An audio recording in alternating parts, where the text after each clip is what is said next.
Hey, Grand Rapids, did you know home prices are up another 15% year over year, with the average home now selling for over $308,000 in the Grand Rapids area? Well, it's true. Welcome to the Grand Rapids, Michigan, Kent County residential real estate market update with data through December 2021. My name is Rodney Constable. I'm a realtor with Century 21 affiliated out of Grand Rapids, Michigan. Year over year, home prices are up 15.1% in the Grand Rapids area, with the average home selling for $308,424. The average home 1 year ago was selling for $267,855. For years, I've heard people saying things like home prices can't continue to go up. Well, when I hear things like that, I think about the input costs to building a home. And some of the major input costs to building a home are land, labor, materials, and regulatory costs. So if somebody thinks that home prices cannot continue to rise in the future, what they're basically saying is that land is going to get cheaper and more plentiful. Labor is going to get cheaper and more plentiful. Materials are going to get cheaper and more plentiful. And the government's going to make regulatory costs of building a house cheaper and easier.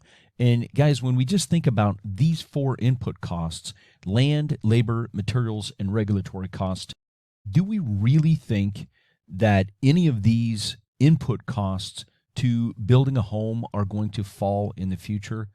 I doubt it. So if land, labor, materials, and regulatory costs are going to continue to go up, then home prices probably will continue to rise in the future as well.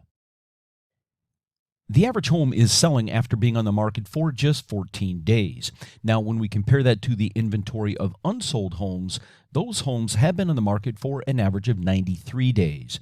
What these two data points tell us is that if a home is properly priced, it will sell in a relatively short period of time, right now in about 2 weeks. However, if a home is not properly priced for its condition, location, and amenities, it will stay on the market for an extended period of time, right now over 3 months. Next, let's take a look at year-to-date new listings versus the same period 1 year ago. So because we're at the end of the year, we're looking at December 2021 data versus December 2020 data. So we're looking at the entire calendar year now. Instead of a rolling 1 year, we've got the entire calendar year of 2021, and we're, of course, comparing that to the entire calendar year of 2020. So we can see that in 2021, we had 5.6% fewer listings in Kent County than what we saw in calendar year 2020. When we look at this data in a numerical format, what we can see is that for 2021, there were 10,040 listings that came to market in Kent County compared to 10,636 in calendar year 2020. So that means we have 596 fewer listings that we saw in 2021 in Kent County versus what we saw in 2020. And when we go down and compare that data to 2016 to kind of get a longer term perspective as to a trend, we can see that we had 1,944 fewer listings in calendar year 2020 than what we saw in calendar year 2016. Guys, that's 16.22% fewer homes for buyers to choose from in 2021, right? 6 years later versus what we saw in 2016. Next, let's take a look at year-to-date closed transactions versus the same period 1 year ago. And in this category, we are down 0.6%. Now, when we look at this data in a numerical format, what we can see is that for calendar year 2021, there were 9,323 closed transactions in the Kent County area. When we compare that to what we saw in 2020, there were 57 fewer transactions closed in 2021 than what we saw in 2020. So not a huge variance, but still we were down year over year. Now, when we go back to 2016, we can see that there were 10,053 closed transactions in 2016 in Kent County versus 9,323 in 2021. In other words, we had 730 fewer closed transactions in Kent County in 2021 than what we had seen in 2016. That is a 7.26% differential. So again, the trend right, has been compared to 2016. The longer term trend is that we're seeing fewer homes come to market and we're seeing fewer closed transactions.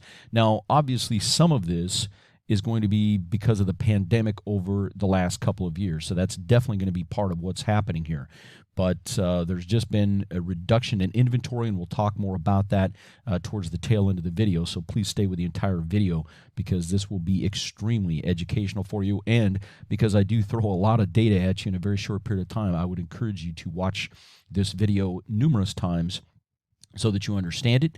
Obviously, call me if you have any questions, and please make sure that you share this information with your friends, family, and colleagues as well. Next, let's take a look at the average months of inventory in Kent County. Now, in this category, I do have more data available to me, so I go back to 2013 on this data, and the previous information, I can only go back to 2016, okay? But what we can see here is on the average months of inventory, for calendar year 2021, we averaged 0.6 months of inventory. What that means is about 18 days, right, depending on the month, but about 18 days plus or minus of inventory at any one time for an average during calendar year 2021. When we compare that to what we've seen in previous years, we can see that the highest inventory that we've seen going clear back to 2014 or 2013, excuse me, the highest inventory was in 2014 at 2.3 months of inventory. And guys, I can tell you that that is low inventory. So 0.6 months, right, 18 days plus or minus of inventory, guys, that is an extremely low inventory number, and that's just one of many data points that will continue more than likely to support rising home prices in Kent County for the foreseeable future. But we'll talk more about that on the next slide. So why does inventory matter? Well, as we can see here, if you have between 1 and 2 months of inventory, you probably are going to experience double-digit price appreciation on homes. And that is exactly what we have seen for many years here in the Grand Rapids area. If you're running between 3 and 4 months of inventory, you would generally experience single-digit price appreciation. If the inventory built to where you had between 5 and 6 months of inventory, this is more of a normal, balanced, or neutral market where you might experience some price appreciation, but it would more than likely be in the low single digits.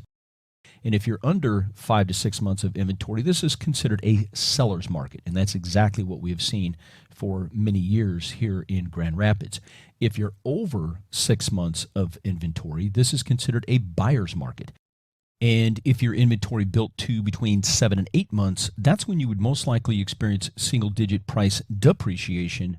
And then if the inventory built to 9 months plus, that's when you would likely see double-digit price depreciation. So 7 to 8 months of inventory, single-digit price depreciation, 9 months plus, that's when we start to get into double-digit price depreciation. If you would like to learn even more about the likelihood of home prices rising in the future, I would highly suggest you watch my information-packed Will Home Prices Continue to Rise video, which is out on my YouTube channel. I will also put a link to that video in the description box below this video. So what are the next steps? Watch my Will Home Prices Continue to Rise video, watch my other YouTube videos, subscribe to my YouTube channel for ongoing real estate education. Please give me a thumbs up on this video and other videos that you like. Leave a comment on my videos and share my videos on my YouTube channel with your friends, family, and colleagues. Also, please feel free to connect with me via social media and call me at 616-258-4782 if you are looking to buy or sell a home in the Grand Rapids, Michigan area. Thank you so much for being on this video with me. I really appreciate it, and I look forward to seeing you in the next video.